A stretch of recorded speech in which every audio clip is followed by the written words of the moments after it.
take another topic in our economics class. We have about 7 episodes on population. We have been on that for a while now.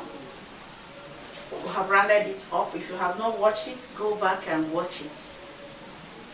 It's a 7-class episode. Today we are going to something that equally relates to population, but a different topic on its own, and that's the labor market. In the course of our class for today, we are covering 2 objectives. What is labor market? What is labor force? We will explain the factors that affect the size of a labor force of a country. We have described what labor is: human efforts put into production to make production possible, to make the production of goods and services possible. If that is labor, human effort put into production. Market is a place where buyers and sellers come together to interact, to carry out business. Market is a place where people come, display their goods, bring in their ideas, sell their services, and others who are interested buy and patronize them. Now, if we have known what labor is and we know what market is, now can we put the 2 together? Then in that case, labor market is a market where human effort that is put into production is buy and it's sold. The process of buying and selling of human efforts that can make production possible. Let's put it at that because we have combined that. But what is labor market? A labor market is a market whereby buyer and seller of labor are in close contact, during which the wages and other conditions of service are determined and agreed on. So, it is a market where buyers and sellers of labors have close contacts, come together to negotiate, to talk about labor. Either you are buying or you are selling. Employer and employee kind of interaction. You want labor, you want to buy labor. You have labor, you want to sell labor. That's the market. And in this market, wages and salaries are discussed. Other conditions that are attached to labor is discussed. Working conditions, period of service, working hours, pension, gratuity, job security,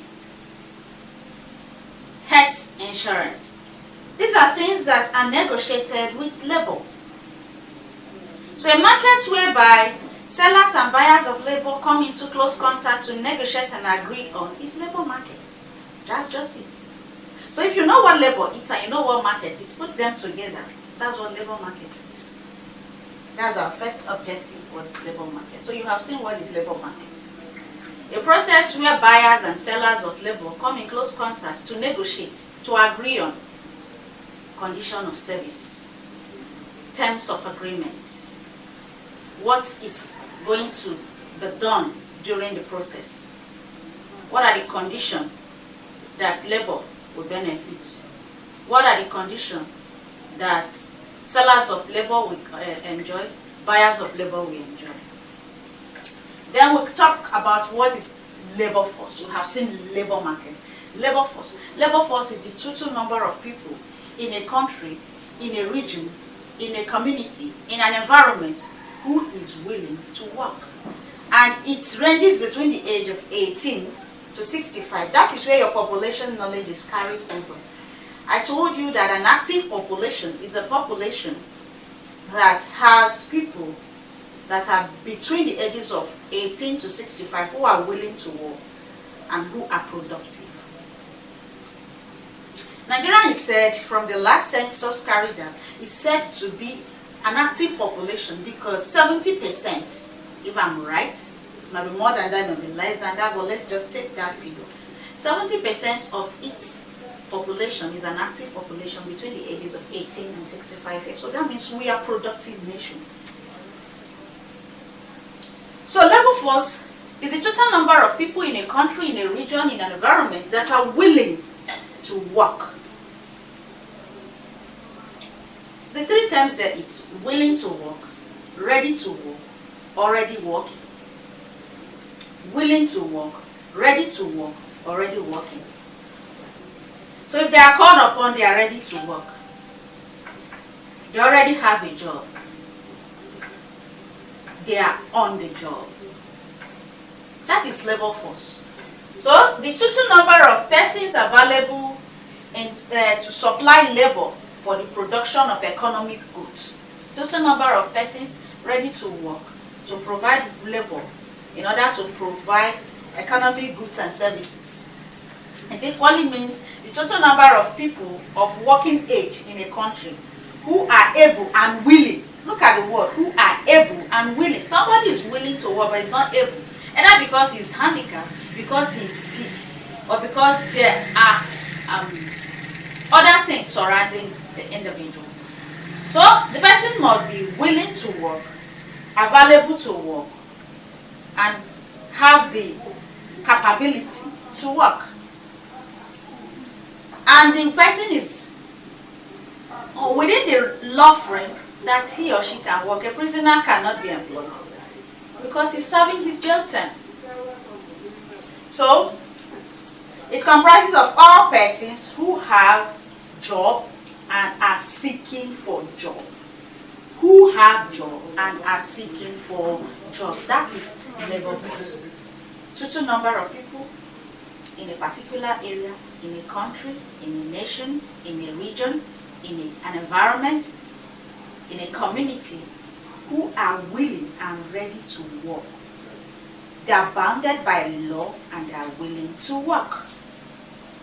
And I told you that this ranges between the ages of 18 to 65 within the Nigerian context that can work. That's the labor force. So you can distinguish between the labor market and the labor force. Labor market is a market where buyers and sellers of labor interact to negotiate for wages, salary, and other work information.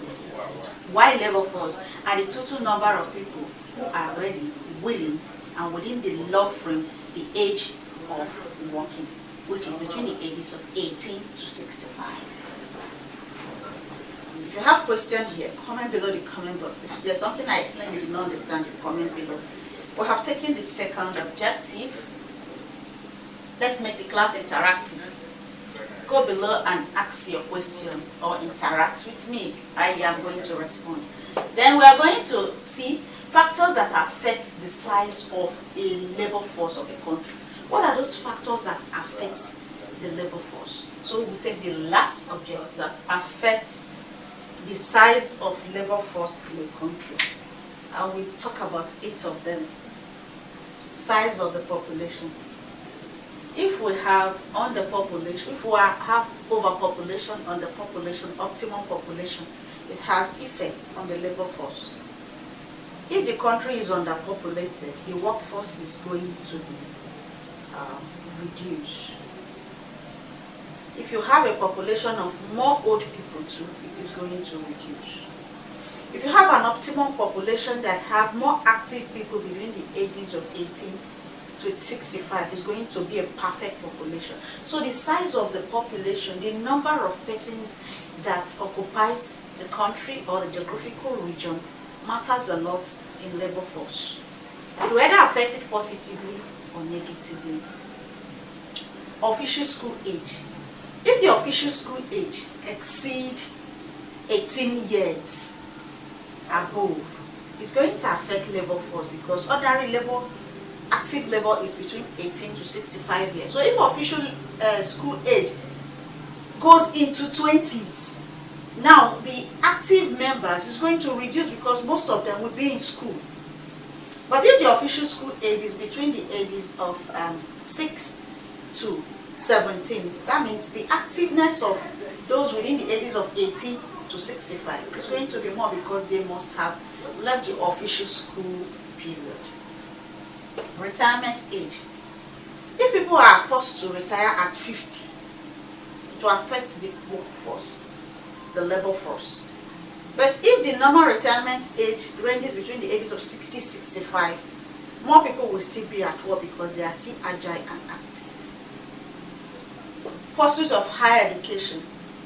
If you pursue higher education, you may aim high and look higher, but that affects the workforce.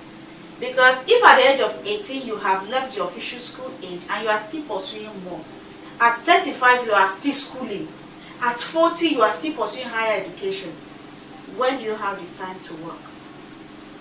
And that means before you enter the labor force, you must have gotten to 40. The other years you have used it to pursue higher education, and labor in that aspect has suffered. So if most persons are pursuing it that way, the labor force between the ages of 18 to 40 is going to suffer, which will reduce the labor force. Age structure of the population. If we have more old people, more infants or dependent people between the ages of 0 to 17 years, and you have between the ages of 65 to infinity, how do you think that population will strive? Their active workforce is low, and so the workforce is going to suffer because the age structure is so bad. But for example, Nigeria, they have about 70% of young people that are active. You see, the structure of this population, the number of the structure, the age structure of this population is highly active, and so the labor force is going to be highly in the active section. So it has a productive effect on the economy. Number of disabled. These people are willing to work, but they don't have the capacity and capability to work. A lame person cannot do some kind of job. A blind person cannot work efficiently. A mentally derailed person cannot work. A sick person cannot be productive. So if we have more sick people, more disabled people, more old people, the workforce is going to suffer. The number of people willing to work. One thing is to have an active population. Another thing is to have willing population. What if they want to be ghost workers? What if they want to make money by shortcuts? What if they don't want to put in the work but they want to make money? They are not willing to work. The workforce will suffer because people are not willing to work. Labor will not see enough labor to cover production and services. Then, migration. The living condition of the country is so bad that every young person wants to leave the country to other places where there are greener pastures. When they keep living like that, nothing is happening in the country. Poverty is at increase. Crime rate is at increase. The population will suffer. The workforce will suffer. Labor force will suffer. So these are things that affect labor force. There are a number of them. Please, I want you to give me one example of what affects labor below the comment box. Thank you for being part of the class. We will take another part of labor market in our subsequent class. Please navigate through the channel and see other classes you have on economics. This is episode 27, so that means we have 27 classes down the line. If you have not subscribed, subscribe. Share the videos to those who can benefit from it. Thank you. As always, you are my community and you are my friends. I'm happy to always be here as much as